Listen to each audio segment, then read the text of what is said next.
El mundo que conocemos está corriendo y cambiando a grandísima velocidad.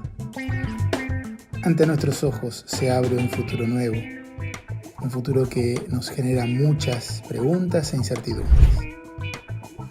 Mi nombre es Fabián Báez y en este espacio quiero encontrarme con gente que admiro y que está viendo y diseñando lo que viene, el nuevo mundo. La vida es el misterio más grande de la vida.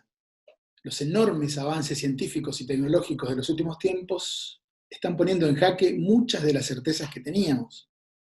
Si miramos hacia el futuro, podemos preguntarnos qué vigencia tienen o tendrán el pensamiento de Darwin, la teoría de la evolución, de la selección natural. ¿Podremos diseñar nuestro propio genoma, nuestra identidad? ¿Cómo se seguirá reproduciendo la humanidad en el futuro? ¿Se podrán curar las enfermedades a partir de la genética? ¿Se podrá incluso mejorar nuestra situación? Mi invitado de hoy es un médico genetista y tiene dos grandes virtudes. Además de ser un tipo muy preparado, muy capacitado, es un médico genetista que aplica sus muchos conocimientos científicos a la vida cotidiana de las personas desde el ejercicio de la medicina. Y por otra parte es un gran comunicador que hace llegar a nosotros que somos neófitos, que no entendemos nada, nos hace llegar de manera comprensible muchos de estos conocimientos de la biomedicina y de la genética. Jorge Dotto, muchas gracias por aceptar charlar este rato conmigo. Un placer, Fabián. Sos un amigo y la verdad que me encanta poder compartir este momento con vos. Un placer para mí, un placer para mí. Bueno, yo te voy a pedir primero que vos te presentes, como te parezca, y yo después arranco con las preguntas.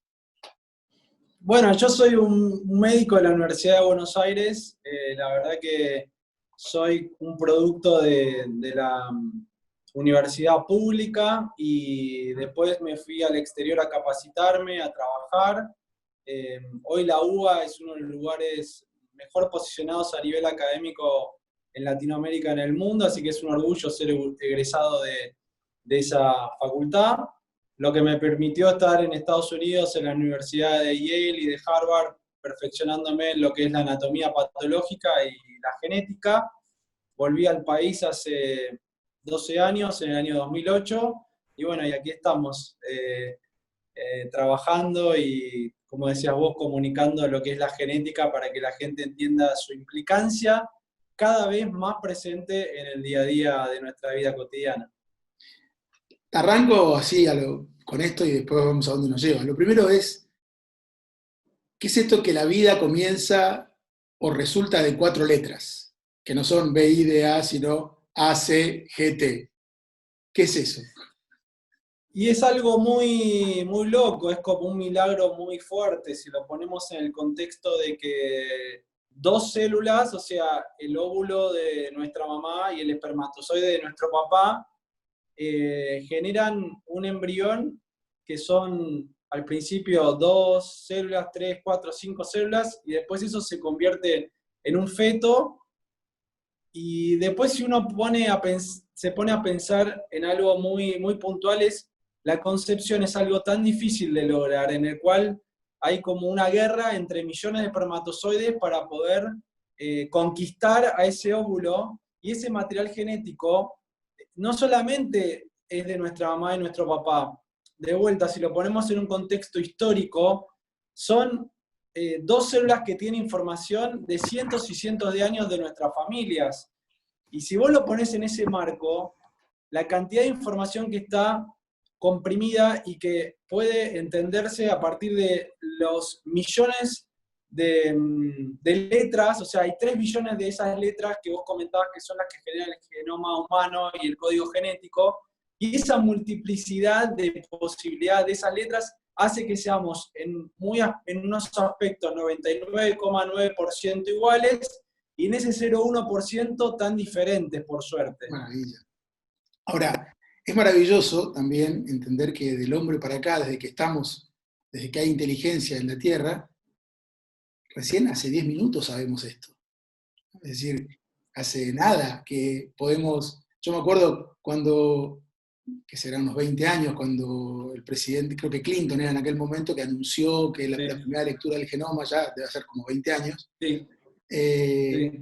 es históricamente nada. Estamos recién entrando a descubrir todo esto que existió desde siempre, pero que recién ahora tenemos acceso, ¿no? Así que yo un poco quiero Claro, preguntar. porque vos ponete a pensar que en el año 1953 fue el momento en el cual se descubrió la doble cadena de ADN, que eso significó que se pudiera entender cómo se transmite el ADN y cómo se puede leer. O sea, estamos hablando del año 1953. Watson, Crick y Rosalind Franklin fueron los que estuvieron en esto. Rosalind Franklin, lamentablemente, una mujer, fue discriminada por su género, la dejaron de lado, se murió de cáncer y lamentablemente una historia compleja y triste. A los premios Nobel de Medicina no se les reconoce, algo para revisar, me parece, por parte de la academia y del instituto, una mujer que ha contribuido a algo. Yo creo que hoy, después de todos los avances, a ella le deberían dar un reconocimiento para su familia, porque también marca un poco esto El nombre me del dijiste, esfuerzo que se hizo. ¿cómo es su ¿Eh? nombre? ¿Cómo es el nombre de esta mujer? Franklin de apellido.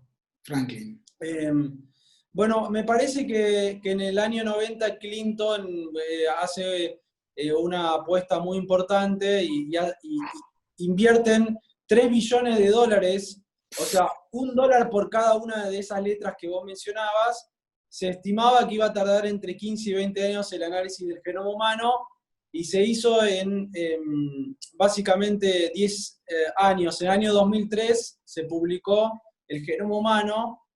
Así que, como vos decías, hay un avance impresionante de esto en la cuestión de que descubrimos el genoma, los genes, y a partir de eso hubo muchísimos avances y progresos, te diría, en los últimos 3 a 5 años de una manera muy acelerada. Y esa es una tendencia que viene en el futuro, digamos. Creo que los años que vienen van a tener un impacto muchísimo mayor.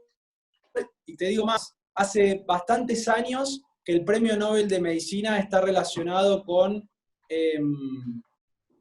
algún descubrimiento en el cual la genética es la clave absoluta, Y ¿no? un poco en esta línea quiero llevar la conversación de hoy. Te quiero preguntar sobre 3 grandes cosas, sobre lo que ya es, sobre lo que ya se puede, lo que estás haciendo vos, lo que están haciendo, los avances de estos años de la ciencia genética, lo que posibilitan, lo que puede ser, ¿no? Lo que todavía no es, pero uno dice, bueno, esto es posible que se llegue, ¿no?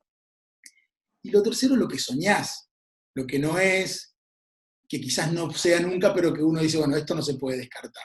Sobre estas 3 cosas un poco me gustaría charlar con vos, que sos un número 1, que estás muy, muy informado de todo y entonces se puede aprender mucho hablando con vos. Bueno, dale. Así que primero contame cómo estás aplicando vos en concreto, porque vos estás ayudando, como decía recién, en el ejercicio de la medicina concreta, cotidiana, personas que van Sí. a verte. ¿Cómo aplicás estos conocimientos tan grandes a la vida concreta de las personas hoy? ¿Qué estás logrando ya hoy? Mirá, una cosa que es muy importante, que hace varios años empecé a implementar con mi equipo, lo que se llama la medicina de precisión, que es tomarle una muestra de ADN a una persona y a partir de eso, con esa información, tomar conductas médicas en cuestión a la prevención, de acuerdo al riesgo de enfermedades. Y otro tema muy importante es el tema de la nutrición, que realmente está relacionado con la salud, claramente.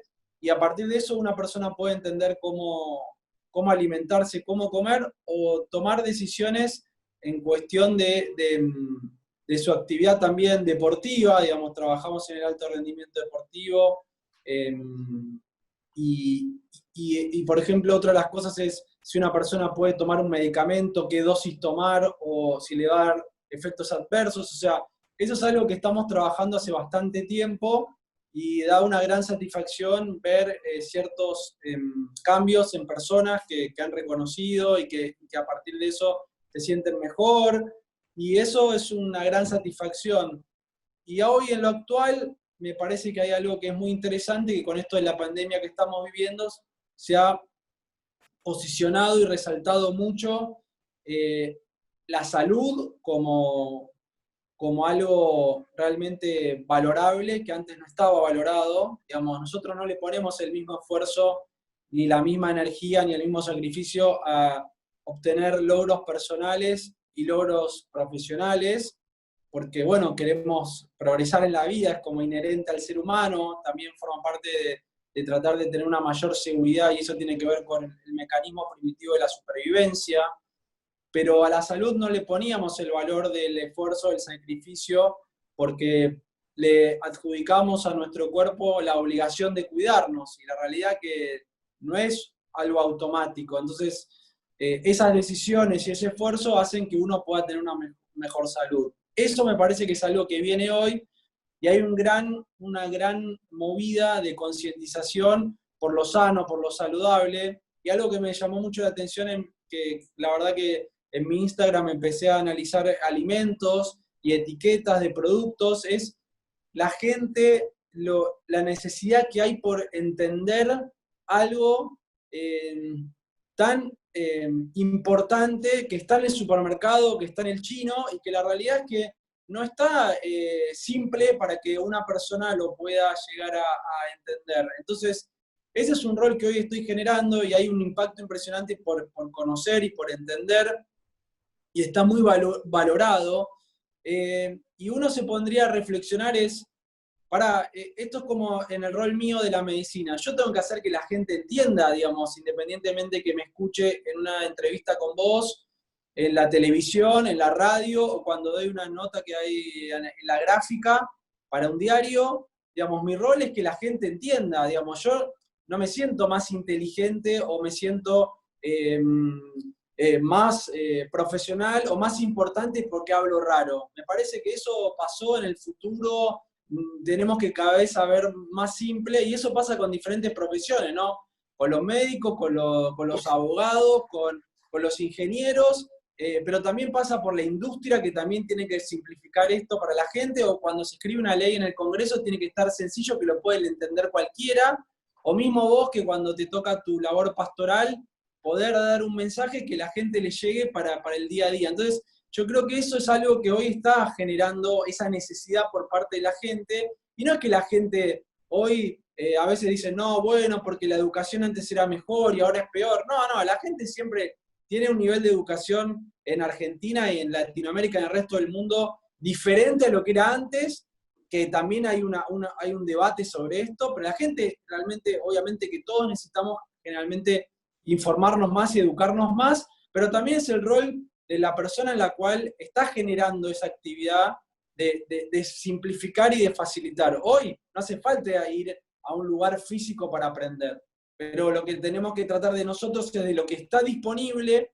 y que está escrito, tratar de solucionarle la vida a la gente, decirle, che, mira, esto es esto, y ese es un rol que creo que cada vez más gente está dispuesta y motivada a ejercer. Me disparan millones de preguntas con todo lo que dijiste, me disparan mucho. Voy a, no sé si ponerlas, encajarlas para un poquito más adelante o largar, pero lo primero que me surge es preguntarte, a partir de estos estudios que vos haces, que vos recién decías, que tienen en las personas concretas que te van a ver, que tienen una aplicación muy concreta, vos decís, bueno, modificamos tu alimentación porque vos tenés cierta tendencia a tal cosa, eso concretamente podés hacer, o tal medicamento no puedes usarlo tanto, o veía un post tuyo en Instagram donde decías que hay gente que puede tomar mate sin que tenga problemas para dormir y Claro, otros no. Bueno, esas cosas, claro. yo por ejemplo tomo mate hasta las 2 de la mañana y duermo a las 2 y 5, pero hay gente que no puede hacerlo. Eso Porque son metabolizador lento de la tienen, cafeína. mirá, tienen consecuencias concretas, pero me preocupa, o sea, digo, o me pregunto, me surge esta tensión, si ese conocimiento también no puede traer alguna desventaja para las personas. Por ejemplo, una cierta discriminación de tipo laboral, el manejo de esa información, de saber, bueno, mira, esta persona tiene más probabilidades de desarrollar un cáncer que esta, y entonces mejor, o esta mujer tiene más probabilidades de quedar embarazada que esta, no sé, se me ocurren situaciones que en el sistema laboral un poco salvaje que uno vive, si esto puede, el manejo de esos datos me genera cierta tensión. ¿A vos no te pasa lo mismo con esas cosas? Sí, yo creo que uno lo toma desde mi lugar como algo muy natural que forma parte de la información tan profunda e íntima de una persona. A ver, yo lo que hago, que mi especialidad, yo soy patólogo y me especialicé también en genética, pero cuando vos sabés que la gente habla con, en el caso tuyo, con un pastor, pero habla con un médico, te cuenta cosas que son muy íntimas, que a veces te sorprenden y que uno da el espacio de generar la tranquilidad y la confianza para poder compartirlo. Entonces yo lo planteo en el plano primero que no somos todo ADN, ¿no? Digamos, las personas somos mucho más que el ADN. Y eso es lo que influye en los factores externos, que es lo que llamamos epigenética, ¿no? La alimentación, las situaciones que uno vive con estrés, las emociones, el medio ambiente, pero la realidad es que para mí es lo mismo que cuando viene alguien y te cuenta algo muy sensible que le pasó, que le va a pasar, o que te pide a veces una opinión de algo que va a Lo que hacer. pasa es Entonces, que esa información queda en nosotros, ¿no? Entonces, pero el a ADN veces, es lo mismo. pero a veces al estar en un medio tipo, no sé, en un ordenador, no sé, a eso, ¿viste? Hoy como es ahora el tráfico de información, como pareciera que se va, eso es lo que te digo que a veces me genera como cierta cosa, ¿no? Bueno, pero ya Mirá, me dispara algo que es muy interesante, que el otro día estábamos hablando con Jorge Fontevecchia en Perfil, que era sobre esto de los datos, pero también era lo de la banda G4G en vez de 4G 5, ¿viste? La nueva generación. todos Y están la realidad es que preocupadísimos las con dos eso. cosas, ¿eh? Están ¿Qué? preocupadísimos con eso. Bueno, pero me parece que es una muy buena pregunta porque está planteando a lo que vos estás apuntando también, que tiene que ver con la privacidad de las Claro, personas. A ver, el 5G, por ejemplo, puede determinar, o hoy un celular, que nosotros esta conversación hasta alguien la pueda estar grabando de una manera ilegal y puede meterse en tu cámara y hemos visto ejemplos de personas que han visto su intimidad vulnerable porque hackearon y sacaron fotos o lo filmaron. Y el celular también permite una geolocalización de hoy donde estamos nosotros, cada uno de nosotros. Entonces, hay un manejo de esa información. Bueno, sí. claro. Eh, Ya no tiene que ver con la eso, genética en realidad, tiene que ver ya con el modo en que usamos este sistema. la biometría de un teléfono, de una cámara en la calle, que el objetivo es la seguridad. Pero yo lo pondría en una etapa más primitiva. Pero a mí me gusta hacer los paralelismos con la historia porque para mí es como que la historia se repite. ¿Qué significa esto? Bueno, cuando uno se tenía que ir a sacar una foto, poner la huella digital y decir dónde vivía, cuando se inventó el DNI, bueno, ahí es como decir, che, pará, vos tenés toda mi información que hoy Ah, está está buena, disponible. está muy bien la Después, analogía. después Me da vamos, tranquilidad tu analogía. Claro, claro, porque después después vamos como al sociedad, plano de las cámaras exacto, de seguridad en las calles, lo que se llama el gran hermano, y decís, pero pará, acá me están observando en todo. Entonces, me parece que estamos en una escala del ADN, pero como que ahora no hay que echarle toda la culpa al ADN cuando el Estado de todo el mundo, de todos los países del mundo, tiene la información nuestra de un montón de cosas, porque se perfecto. meten en nuestras cuentas bancarias, se meten en cuando nosotros pagamos impuestos, y nadie hoy está como cuestionando ese tipo de El información. Y me imperio de parece los que la información algoritmos. tiene que estar... ¿Eh? El imperio de los algoritmos. Claro, me parece que la información tiene que estar resguardada. Es como si vos agarraras y vos le echaras la culpa a Google, que sabe cómo mandar, o a Instagram, porque te manda la publicidad dirigida a vos, porque es lo que vos haces. Bueno, estamos viviendo en este mundo de la Claro, información y hay que ser responsable. Después, si la gente usa mal esa información, debe tener consecuencias en la justicia. claro, la responsabilidad de la sociedad. Bueno, lo otro que te Y quiero... las leyes, porque hay un tema, Fabián, y las leyes, o sea, también los estados tienen que regular esto a nivel de las leyes para poder proteger a los ciudadanos. Ese es el rol del poder legislativo también. Claro. En estos casos, en este tema puntual del genoma y del estudio genético de una persona, me parece fundamental. Lo que pasa es que entiendo que tampoco se habla mucho del tema y yo creo que es más esencial incluso que tu cuenta bancaria, que el Estado no tiene por qué tener esos datos, ¿no?, a disposición. Te preguntaba recién sobre lo que ya es, lo que estás haciendo, pero si te pregunto de lo que vos sabés que ya se está haciendo, aunque no lo hagas vos, digo, en materia de la ciencia genética o biomédica, ¿qué es lo que más te asombra de lo que ya se hace, lo que ya está pasando? ¿Alguna situación que vos conozcas que te genere mucho asombro? Bueno, hace unas semanas di una nota para Infobae con Soledad Olardone, que anticipé esta vacuna genética que eventualmente ayer salió en la CNN como noticia, que es del laboratorio Moderna en Boston, muy cerca de donde yo vivía, en esa ciudad de los Estados Unidos. A ver, si vos te pones a pensar que hoy se puede desarrollar una vacuna extrayendo un fragmento del material genético de ARN del virus, que ese material genético del virus lo que hace es ponerse en una pelotita de grasa y de proteína simulando la cápsula de coronavirus. Que eso cuando se inyecta a una persona, va y el sistema inmunológico, que es el organismo de reconocimiento por excelencia del cuerpo, entonces, determinando lo que es propio versus lo no propio, detecta esta secuencia de ARN, se incorpora como en la maquinaria celular de la célula humana, porque si no el virus no se puede replicar, pero cuando replica, genera proteínas de lo que son la parte externa de los picos del coronavirus, que es lo que le da el aspecto de corona, y que en inglés llaman spike, que son picos, y que eso hace que se generen proteínas, de la proteína S en particular, que el sistema inmunológico lo reconoce y genera anticuerpos que son misiles que hacen los glóbulos blancos llamados linfocitos para que cuando uno tenga contacto a futuro con el coronavirus genere inmunidad, que hoy está comprobado que en lo que publicaron ayer se genera esta respuesta inmunológica y esta vacuna sería efectiva y es, te diría, la primera vacuna en la cual hay un avance muy concreto, demostrable. Las otras vacunas de Oxford también parecieran que están funcionando y en otros lugares, pero si vos te pones a pensar esto, que hace unos meses atrás no estaba disponible como opción ni siquiera de desarrollo en el mercado y se ha hecho en un tiempo récord, para mí es algo impactante, O sea, es algo una impresionante. vacuna que está hecha a partir de la genética, digamos, Claro, ya de la estructura genética, tanto del virus hay como... hay un pensamiento genético para decir, che, ¿cómo voy a buscar? Y hay una maquinaria de desarrollo de estrategias Impresionante, genéticas a nivel, impresionante. y después eso que se planifica en lo teórico estaría funcionando en la parte práctica. Es algo impresionante.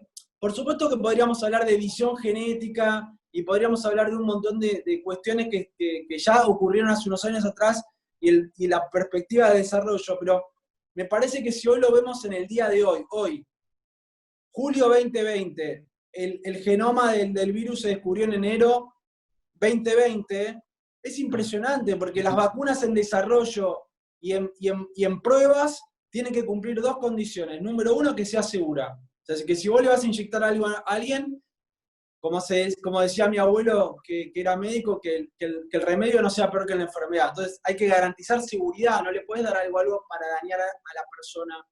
Número dos, que sea efectiva, que si vos le vas a dar algo a alguien, que tenga una respuesta para poder evitar la infección, o sea, que dé la prevención inmunológica. Y con esas dos condiciones, en un tiempo récord, con un pensamiento avanzado, claramente revoluciona lo que es las vacunas y lo que revoluciona es esto a nivel futuro, ¿no? Y en esa línea me gustaría entrar un poquito en lo que puede ser, ¿no? Y te pregunto esto, a ver, desde mi ignorancia, ¿sería posible algún día, yo no sé si hoy, creo que no, pero ¿sería posible algún día modificar nuestra estructura genética en base a la inmunidad? Es decir, crear seres humanos inmunes y ya no estar preocupados por virus, por bacterias, por infecciones, por, no sé, por rechazo en los trasplantes. ¿Se podría trabajar genéticamente la inmunidad humana algún La día? respuesta la respuesta es claramente que sí, El pero te tema es dejo una cómo. reflexión. ¿Eh? El tema es cómo, digamos.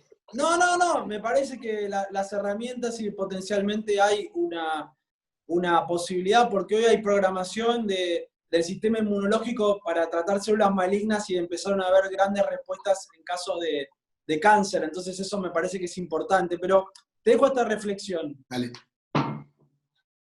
hoy, en el momento de un gran desarrollo de la medicina, en una etapa de las más importantes de cuestión de prevención, en una de las etapas de mayor desarrollo de la información, no solamente en medicina, sino en el mundo, de mayor desarrollo tecnológico, de todo lo que estábamos hablando, de los avances y de una mejoría de la supervivencia del ser humano, con una mejor expectativa de vida en el mundo, todo positivo, digamos, hay un cambio de paradigma, y en ese momento nos agarra por sorpresa algo que no conocíamos, y que nos metió a cada uno en nuestra casa, y la manera más primitiva de no contagiarnos y de resguardar nuestra vida, o sea, la manera de supervivencia es meternos en la caverna, meternos en nuestra casa.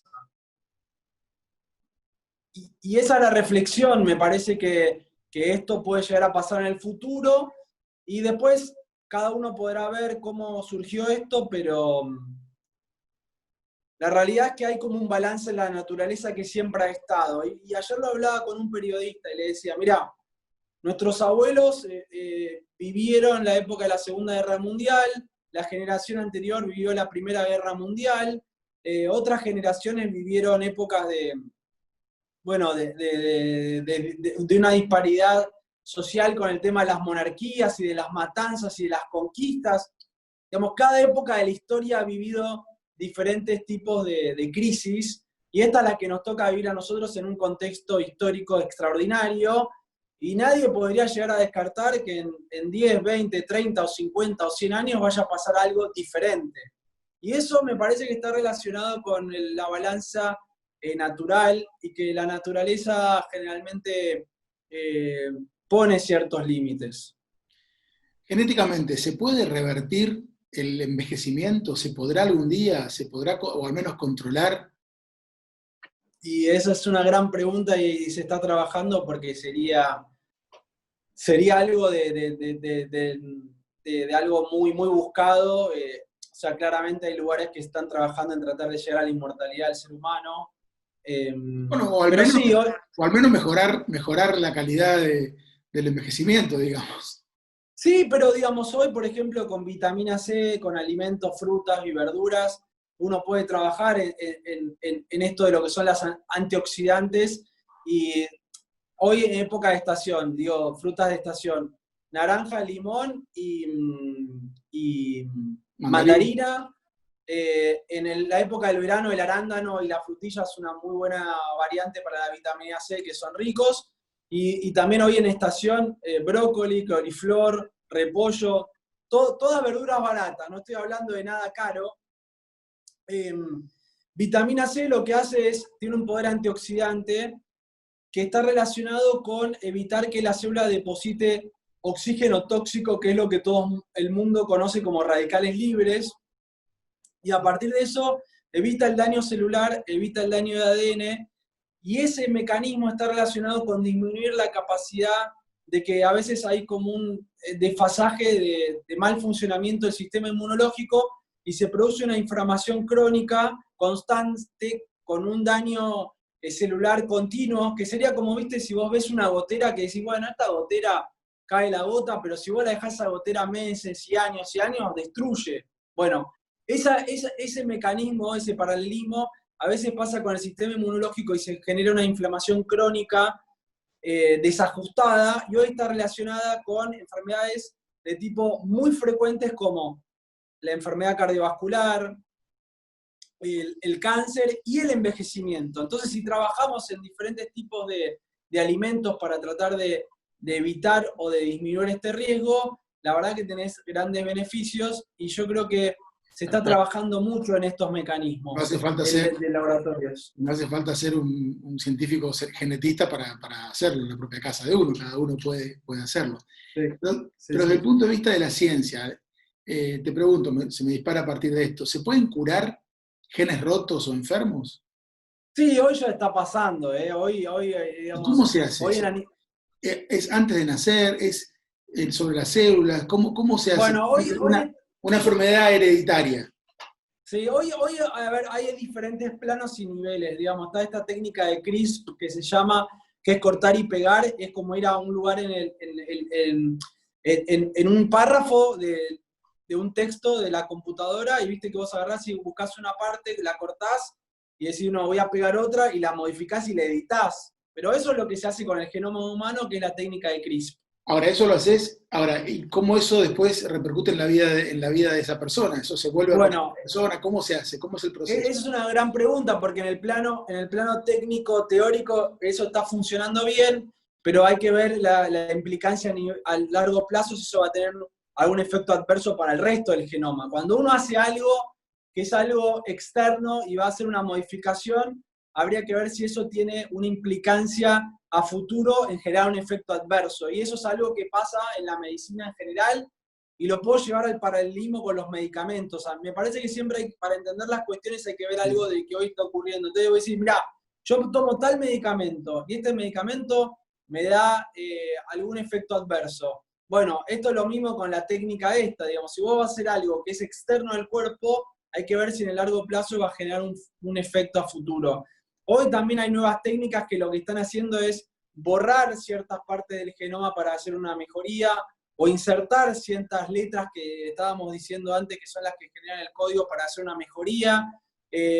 Bueno, lo que hoy se puede hacer es impresionante.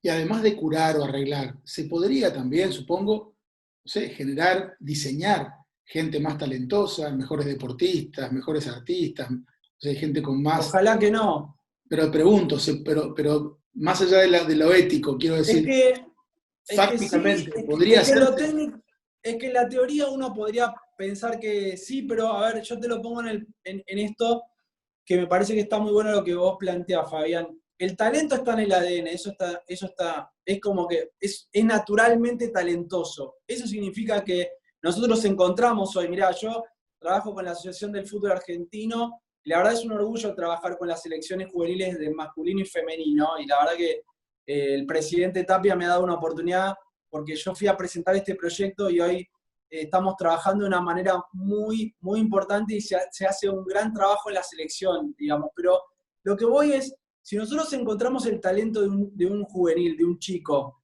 pero eso no se trabaja, el talento no explota. Nosotros tenemos a Maradona, a Messi, a Sabatini, a Vilas, a Fangio, a Ginóbili, digamos, y después de artistas tenemos Soda Stereo, digamos, que te hago de los artistas que tienen una trascendencia o de deportistas internacional para que la gente tenga, tenemos premio Nobel de Medicina, bueno, Milstein que vivió en el exterior, pero fue una persona que ganó el premio Nobel argentino, digamos, a ver, si uno después no está en el contexto del ambiente de trabajar ese talento, independientemente que uno lo tenga naturalmente, no explota. No, no, digamos, yo, por ejemplo, veo la analogía de Messi, que gran jugador, impresionante, el mejor, todo. Pero él trabajó para tirar los tiros libres porque no pateaba bien el tiro libre. Y hoy, cuando ves que va a patear un tiro libre, todos pensamos que tiene un casi 90% de ser un gol.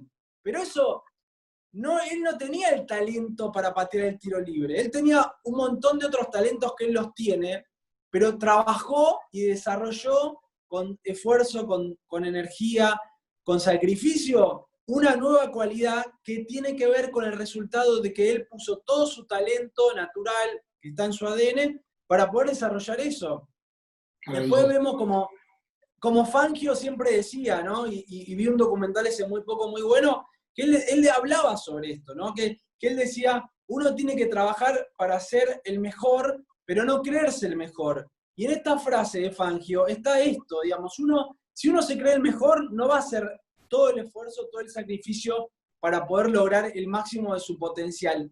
Y eso me parece que cada uno de nosotros, los seres humanos, tenemos un talento en lo que sea y tenemos que descubrirlo y trabajarlo para explotarlo. Y a veces hay que vencer ese miedo de ese talento que pienso que no lo voy a poder ejercer, trabajarlo. Entonces, me parece que esa pregunta que vos haces está muy buena, de decir, bueno, el día de mañana podemos programar una cuestión, y bueno, ojalá que no, pero técnicamente uno podría potencialmente tener una visión a futuro que sí, pero después hay otras cuestiones que tienen que ver con los nervios, con el estrés, con comer sano, con dormir bien.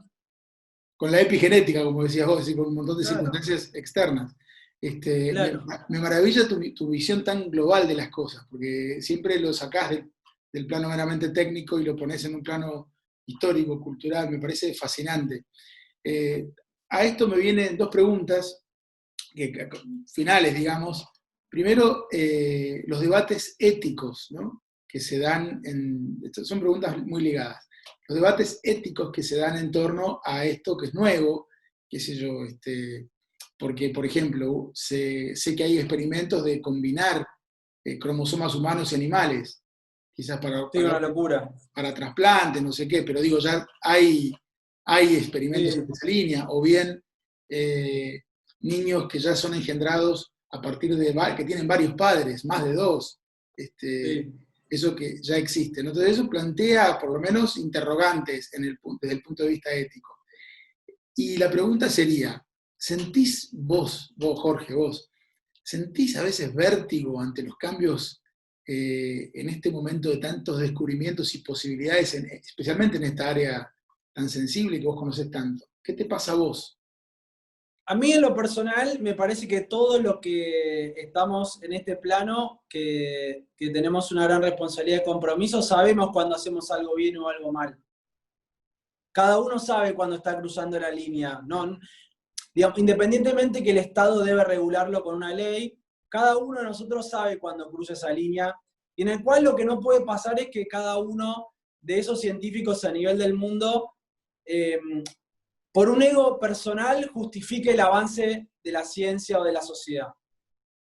Ahora, si vos te lo pones en el contexto histórico, hace 35 años atrás, cuando Edwards, que ganó el Premio Nobel de Medicina por la fertilización asistida, lo criticaban porque decían que él creaba bebés de probeta y que creaba Frankenstein porque estaba trabajando en un laboratorio, pero lo que estaba haciendo es ayudar a un montón de parejas y hoy nacieron millones de bebés en el mundo gracias a la fertilización asistida.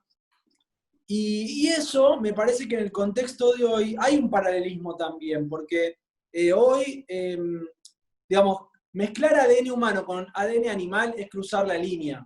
Digamos, justificar el tema, eso es algo que no está bien. Ahora, después uno puede decir, bueno, voy a tratar de desarrollar órganos para trasplante y eso tratar de ver cómo uno puede de hacer, pero mezclar dos especies no está bien.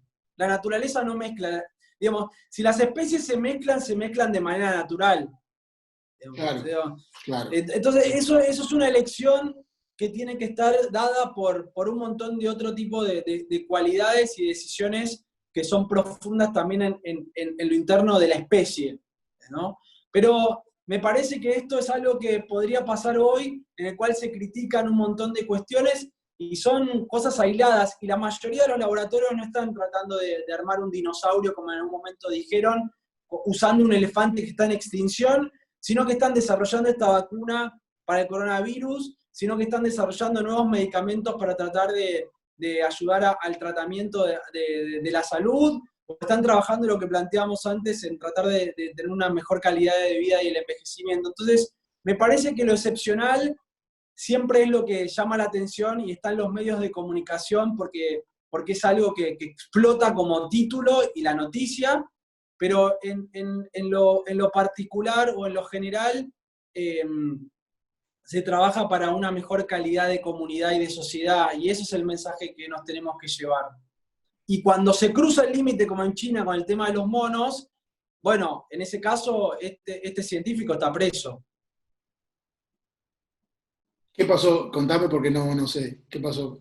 Hizo experimento con embriones humanos y después también hizo experimento con monos y clonó y cruzó ese límite en el cual la justicia de China lo condenó. Entonces yo creo que cuando se hacen algunos tipos de trabajos, él sabía que estaba cruzando ese límite y bueno, estaba dispuesto a tomar una consecuencia y ese es el resultado.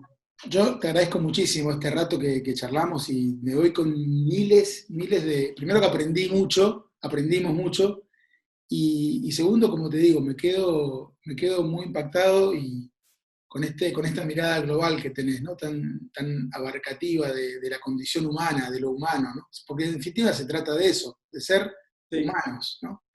sí. Te agradezco porque nos invitás a descubrir el rol de responsabilidad que tiene la sociedad, tanto de los individuos como del Estado, y también el deber de, a través de nuestro conocimiento, controlar, para que las cosas tampoco se vayan del cauce de la naturaleza, ¿no? Así que te agradezco muchísimo este rato que compartimos, y bueno, espero que se repita pronto. Un Muchas placer, gracias. Fabián. Muchas Muchas gracias a gracias. vos muchas gracias a vos porque me parecieron que las preguntas siempre cuando hablo con vos son preguntas muy profundas, desafiantes, que a mí me permiten también generar un poder de análisis y de desarrollo en lo que quiero compartir con vos y con todos los que nos están escuchando, que me desafía. Y cuando uno en una charla se siente motivado y desafiado, generalmente das lo mejor. Así Muchas que gracias. gracias a vos. Y hagamos este nuevo mundo, hagamos todos este nuevo mundo mejor. Gracias. Dale. Un abrazo grande para todos y para vos, Fabián, Gracias. especialmente. Gracias por la invitación.